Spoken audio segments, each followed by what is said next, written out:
चाहूँगा आप जो मेरी टीम के आशुतोष कौशिक कहूँगा कि रियल घटनाओं पे आधारित है और जो मैंने खुद अपनी आंखों से देखा और गौर से देखा। तो कुछ टाइम बीमार रहा तो बीच में मैंने कहा लिखना शुरू करते हैं।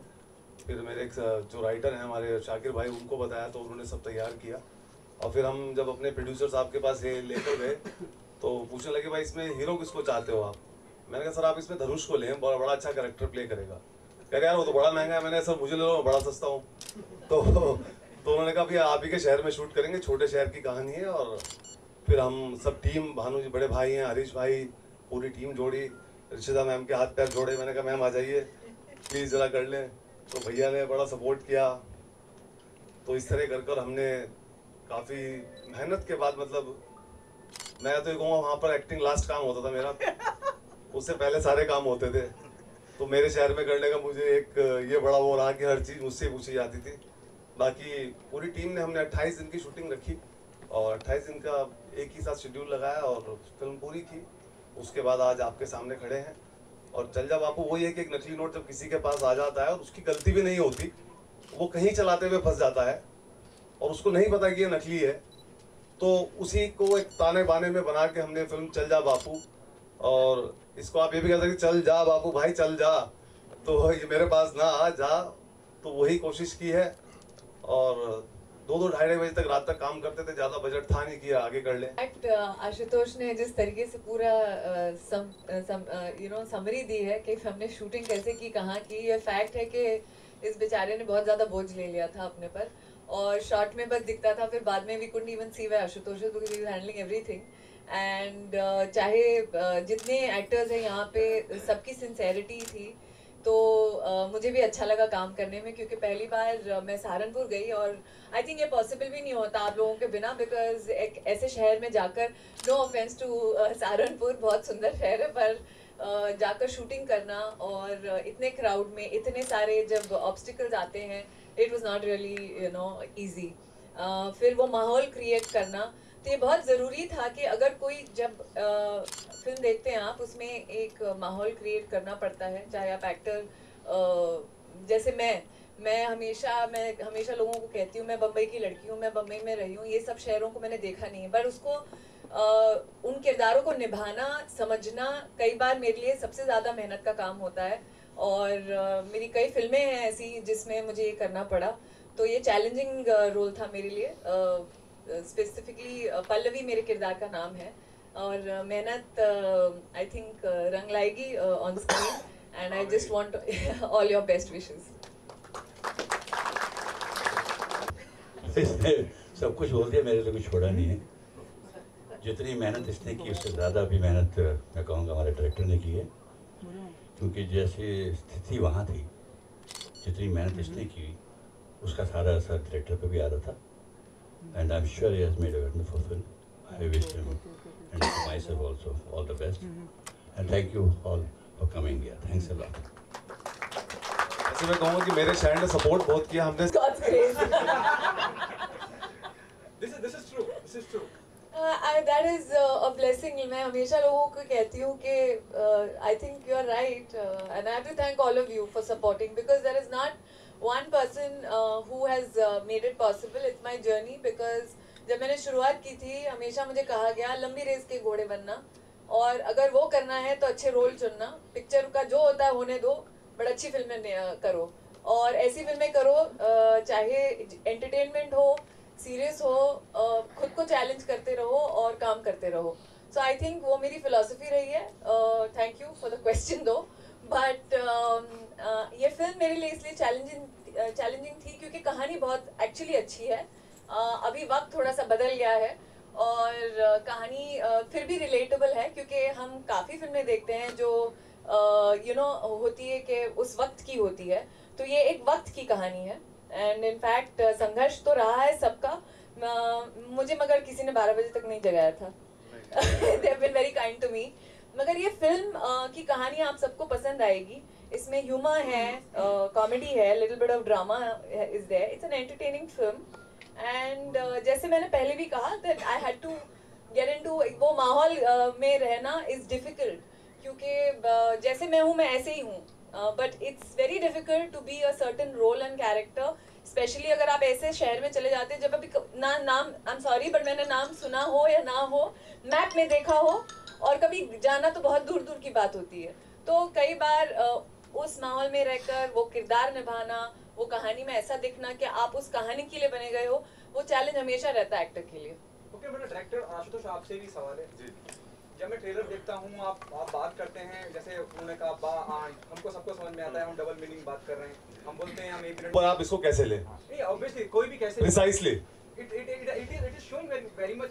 अगर हम बात करते हैं गुल में सागर, वी अंडरस्टूड। लेकिन आपको जितने सब बैठे हैं, किसी को अगर इसमें फोड़ता लगे तो मैं समझूंगा मेरी मेहनत बेकार गई।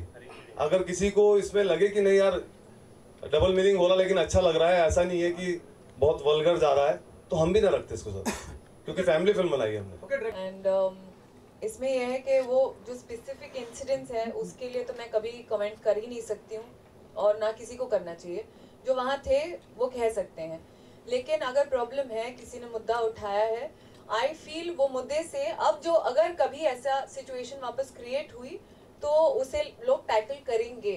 तो आई फील के it is like an opening and it's a good thing that you know somebody has voiced something that has happened or not happened, I don't know, but at least because ये America में भी movement हो रहा है and a lot of women, it's not only about actors, I don't think so. I've survived with the grace of God for a very long time. I've worked with very fine actors and I've been very blessed. But at the same time, not just हमारी film industry में बहुत लड़कियों के साथ and you know आम जिंदगी में अगर ये कुछ होता है, I think ये प्रोत्साहन भी देता है and you know I think it's time that there is something called equality in our country. Raju sir, prime minister है और ये भी चल जा बापू, तो पॉलिटिक्स है, दोनों बिल्कुल अलग अलग चीज़ें हैं, बिल्कुल डिफरेंट है। और आई विल प्रेफर, मैं चाहूँगा कि आज इसी फिल्म के बारे में बात की जाए instead of asking some other questions which are not relevant to the film. Thank you very much. Ma'am लोग क्या मैम रुक जाओ एक सेकंड, ये इसको हाँ ये मेल आईडी भेज एक साथ में मेल आईडी भेज एक साथ ठीक। अरे चलो रुकिए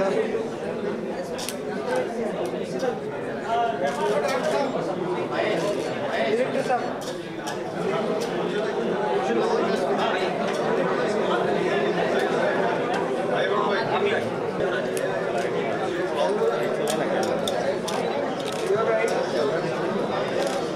राइट में लोग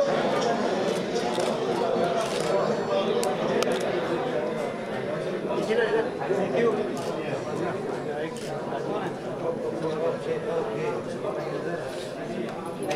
Yes, hello. Yes, I am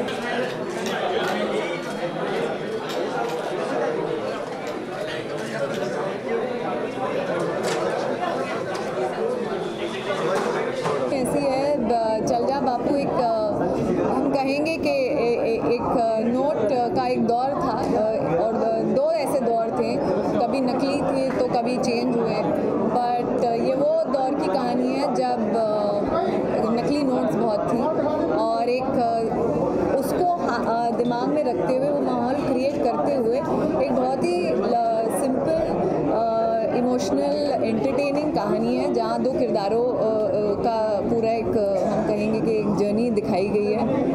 मेरे किरदार का नाम है पल्लवी और पल्लवी थोड़ी सी एक छोटे शहर की लड़की है, जैसे आपने ट्रेलर में देखा। सहारनपुर शहर को हमने दिखाया है, वहीं हमने शूटिंग भी की और वो कैसे मिलती है आशुतोष के किरदार से और क्या होता है उनकी ज़िंदगी में, क्या नोकझोंक होती है, उतार चढ़ाव होते हैं और उसमें अगर मैं कहना चाहूँ कि लेखक जो हैं हमारे आशुतोष, वो ज़्यादा आपको समझा पाएंगे कि उनके दिमाग में ये कहानी क्यों आई। जी, ये कहानी पूछ लिया कि ये कहानी दिमाग में क्यों आई, उस बारे में बताइए और अपने किरदार। ऐसा होता है, कहानी दिमाग में इसलिए आई कि ये चीज़ें मेरे साथ हुई थी। नकली नोट आने से क्या दिक्कत आई, मैंने कहा भाई इसको एक माला बना के कहानी बनाते हैं और बहुत चीज़ें तो रियल हैं, बाकी हमने बनाई हैं। और उसके बाद लिखना शुरू किया तो फिर हमने शूटिंग शुरू की और फिर उसमें जो मेरा कैरेक्टर है वो एक ऐसे लड़के का कैरेक्टर है कि जिसका कहना है लाइफ में सब हो जाता है, ऐसे ही सब हो जाएगा, देख लेंगे। जब एक वो नोट आता है और उसको वो कहता है कि यार मेरा बेवकूफ़ बना दिया है, और उसको चलाने के चक्कर में इसके साथ और कितनी गलतियाँ होती हैं, फिर वो कहानी एक हमने कॉमेडी के माध्यम से अपनी जनता तक पहुँचाने की कोशिश की है। आप जरूर देखें। आपने किस तरह की मुश्किलें फेस की थी? बहुत सारी मुश्किलें आई, आपका ऐसा कोई इंसिडेंट है जो आप हमारे साथ शेयर करना चाहें? शूटिंग के दौरान या उस दौर के दौरान? कुछ थी ही नहीं है। नहीं वैसे नहीं हुई थी। इनफैक्ट उस टाइम पे तो इतनी प्रॉब्लम नहीं हुई थी इनके। मुश्किलें हमने फेस की, मैम को लेके आने में हाथ जोड़े पैर पकड़ के आ जाइए हमारी फिल्म प्लीज कर ले। कहानी भी अच्छी थी और इसलिए मैंने अग्री भी किया। हमने बहुत सपोर्ट किया, छोटे शहर में आए, हम वो सुविधा शायद नहीं दे पाए, लेकिन आज मीडिया के माध्यम में कहूँ, लेकिन मैम ने हमें बहुत सपोर्ट किया कि कहानी अच्छी है, मैं करूँगी। चलिए आप लोगों से एक सवाल पूछना चाहेंगे कि आजकल करंट जैसे फिल्में बन रही हैं, मैं पढ़ता हूँ आप लोग आजकल इंडस्ट्री में भी बड़ा कोहराम मचा हुआ है, तो मुझे नारायण जी को लेकर के और चल रहा है, हर कोई अपना अपना ओपिनियन दे रहा है एक्टर्स। आप लोगों ने खबर पढ़ी होगी, सुना होगा, क्या कुछ कहेंगे? मेरे भाई हमें पता है कुछ नहीं, हम बताया गया, वहाँ जो लोग थे उन्होंने पता होगा तो बताए भी। अब ना हम जज हैं ना हम वकील हैं, पता ही कुछ नहीं है, तो ऐसे बोलना मुझे नहीं लगता जायज़ होगा। किसी चीज़ के बारे में पता हो, ज्ञान हो तो बोले भी आदमी। हमने किया था, उन्होंने कहा कि हरासमेंट बहुत लोगों का होता है, लेकिन कोई बोलता है कोई नहीं बोलता इंडस्ट्री में ऐसा। तो नहीं, मैं ये कहती हूँ दैट उस दौरान जो थे उन्होंने देखा, उन्होंने समझा और उसने अपनी आवाज़ उठाई, वो भी बहुत बड़ी बात है। मगर मैं उस एक पर्टिकुलर इंसिडेंट के बारे में कभी कमेंट नहीं कर सकती हूँ। और ये है कि क्योंकि हमारे देश में तो एक बात है, इवन इन अदर कंट्रीज़ हमने बहुत औरतों ने मूवमेंट शुरू किए हैं, तो कहीं ना कहीं मुझे लगता है कि आजकल मीडिया है, लोग हैं, whatever is not just and unfair, you have the voice to go out and reach out to people. तो कहीं ना कहीं अब अगर कुछ ऐसा हुआ तो there will be many more women who will have some kind of at least strength to come out in the open. I don't know about that incident, so I cannot comment. इसके अलावा big boss 12 भी चल रहा है, काफ़ी अनोखी जोड़ियाँ आई हैं, आप भी बिग बॉस के विनर रह चुके हैं, क्या कहेंगे, कैसा फील हो रहा है? क्योंकि बहुत लोग ये भी कह रहे हैं कि बिग बॉस इस साल का थोड़ा सा बोरिंग है। देखिए शुरुआत में थोड़ा स्लो रहता है, बाद में जब आता है बिग बॉस अपने पीक पर आता है, हाइप पकड़ ही लेता है, लेकिन अगर पार्टिसिपेट अच्छे नहीं जाएंगे तो देखने का मज़ा कम होगा। अगर लास्ट ईयर से इस बार पार्टिसिपेट थोड़े हल्के हैं तो ऑडियंस कहेगी कि भाई ये शो इस बार हल्का जा रहा है। तो पिछली बार नो डाउट पार्टिसिपेट बहुत ही अच्छे थे पिछली बार के, मतलब लोग उनको देखते थे, अगर वो नेगेटिव थे तब भी देखते थे, पॉजिटिव थे तो तब भी देखते थे। तो कास्टिंग जब भी बिग बॉस की अच्छी होगी लोगों को मज़ा आएगा। अनूप जी, जसलीन जी भी अंदर गए, जोड़ी बहुत पसंद की जा रही है जी, उनकी कास्टिंग के बारे में क्या कहेंगे? तो अनूप जी तो भाई जो बिग बॉस के अंदर हमेशा जो आदमी रियल है, जिसका जो कैरेक्टर है वो ही दिखाई देगा, वो वहाँ जाकर अपने कैरेक्टर को या तो थोड़ा कम कर देगा या ज़्यादा कर देगा। अगर मैं फनी नेचर का हूँ तो बिग बॉस में जाके मेरे पास पूरे दिन कोई काम नहीं है तो मस्ती करूँगा। अनूप जी भी वही कर रहे हैं, ऐसी लागी लगन मेरा हो गई मगर, तो रियल है, कोई फेक नहीं है उसमें। जी ऑडियंस से मैसेज मैम आप ही कीजिए। यही हम कहना चाहेंगे, चल जा बापू चल जाए, और आप लोग दर्शक हमारे सारे जाए फिल्म थिएटर्स में देखने के लिए 26 अक्टूबर। आप टिकट लेके जाएं और हमारा बापू चलाएं, क्योंकि आपने मुझे बिग बॉस बनाया, रोडीज बनाया, तो इस बार भैया ऐसे हीरो भी आया हूँ तो भैया इसको भी चलवा दें। और आज गांधी जयंती भी है तो और ज़्यादा हमारे लिए एक सिंबॉलिक आज गांधी जयंती भी है और मेरा भी बर्थडे है, खैर 2 अक्टूबर है। कुछ लोग महान लोग पैदा हुए हैं देश में तो ड्राई डे है। जब इस तरह की कंटेंट बेस्ड फिल्में आती हैं और बहुत लगन से बनाई जाती हैं, जितनी जल्दोजल्दी से फिल्म बनाई गई वो काबिल तारीफ है, लेकिन प्रॉब्लम ये आती है कि वक्त बदल चुका है, गवर्नमेंट का इन्वॉल्वमेंट है, अगली खुद की फिल्म आपको लोगों को दिखाना है, उसके लिए भी आपको पे करना है। ये कितने दुख की बात है। How do you see this change which giving producer new? The change is good, but I have not produced this film, but I still support the producers that hope that ऐसी कहानी है तो अच्छे से रिलीज़ हो। और क्योंकि आजकल कंटेंट इज़ किंग और काफ़ी टाइम से हम देख रहे हैं कि कहानियाँ चलती हैं, ना कि और कोई रीज़न से कई फिल्में चलती हैं। अब आई एम होपिंग कि this will be a well released film. हम तो यही कहेंगे प्रयत्नशील बने रहे, गुच्छे की आखिरी चाबी से भी ताला खुलता है, तो सही डायरेक्शन में लगे रहे। Thank you. Thank you. जी कैप्टन ऑफ द शिप कितना इजी या डिफिकल्ट रहता है इतनी पूरी स्टार कास्ट को साथ में लेके आना?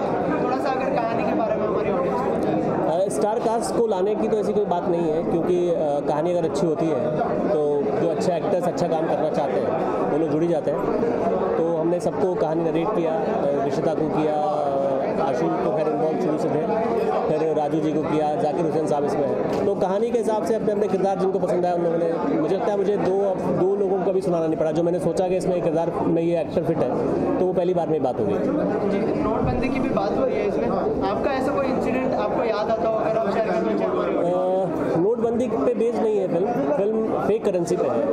2016 के आसपास का बैकड्रॉप है इस फिल्म का, जहाँ पर पुराने नोट चलते थे, तब फेक करेंसी बहुत ज़्यादा मार्केट में थी।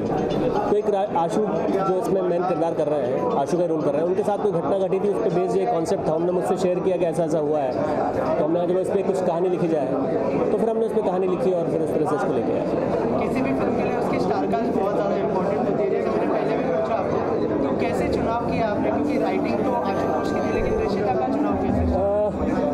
आशु तो इसमें खुद ब खुद मेन कैरेक्टर थे और आशु ने अपने साथ इतना काम किया हुआ है कि आशु जो है उसमें इन्वॉल्व रहा है, बिग बॉस में रहे हैं और इसमें रोडीज़ में रहे। तो आशु का तो कास्टिंग पहले से ही निश्चित थी कि आशु का किरदार आशु ही को ही करना है, क्योंकि कहानी उस समय से उस तरह से प्लान की गई थी। बाकी रिशिता को हमने अप्रोच किया, पहली चॉइस वही थी, क्योंकि एक वो सब तरह के वर्सेटाइल रोल करती आई है, जहाँ पे वो एक भारतीय नारी बनी है या एक लड़की बनी है या एक मॉडर्न लड़की बनी है या जिस तरह का भी है। तो हमको लगा ये किरदार वो अच्छे से एक छोटे शहर का निभा पाई, क्योंकि वो अपने कैरेक्टर पे मेहनत करती है। उन्होंने मेहनत की भी है, जैसा कि बताया अभी, और उन्होंने किया। फिर बाद में हमने कई सारे NSD के एक्टर्स भी इसमें लिए हैं, प्राची हैं, राकेश हैं, हरिओत जी हैं, NSD से हैं, जो काफ़ी अच्छा स्कूल माना जाता है हमारे देश में अभिनय के मामले में। उसके अलावा राजू खेर साहब, हिमानी शिवपुरी जी हैं, ये सब किरदारों में कहीं ना कहीं फिट थे, तो किरदार ही लगते हैं, वो एक्टर्स नहीं लगते हैं। सर इसके अलावा कोई मैसेज देना चाहेंगे हमारी ऑडियंस को फिल्म के लिए? मैसेज इस फिल्म के बारे में यही है कि फिल्म का नाम है चल जा बापू, जहाँ पर हम ये कहते हैं कि एक नोट जो है, जहाँ पे गांधी जी जैसे इतने महान राजनेता रहे हैं और राष्ट्रपति रहे हैं, उनका राष्ट्रपिता रहे हैं, उनका फोटो अगर आपके नोट में है और आप उसकी इज्जत नहीं करते हैं और आप उसकी फेक करेंसी बना लेते हैं और आप उसको पूरे देश में चला के देश की इकोनॉमी को ख़त्म करने की कोशिश करते हैं, तो ऐसे लोगों को का कुठाराघात करती हुई और आम जनता को सजग करती हुई एक कॉमेडी वे में कही गई ये कहानी, जो फैमिली ड्रामा है जिसका नाम चल जा बापू है। तो यही संदेश है कि आप फिल्म को देखें और फिल्म देख के समझें कि किस तरह से भ्रष्टाचार जो देश में फैला हुआ है वो कम हो, या आप उसमें क्या योगदान कर सकते हैं, या आप उसको एक नए एंगल से देख सकते हैं कि क्या क्या चीज़ें देश में होती हैं जो पता भी नहीं है आपको।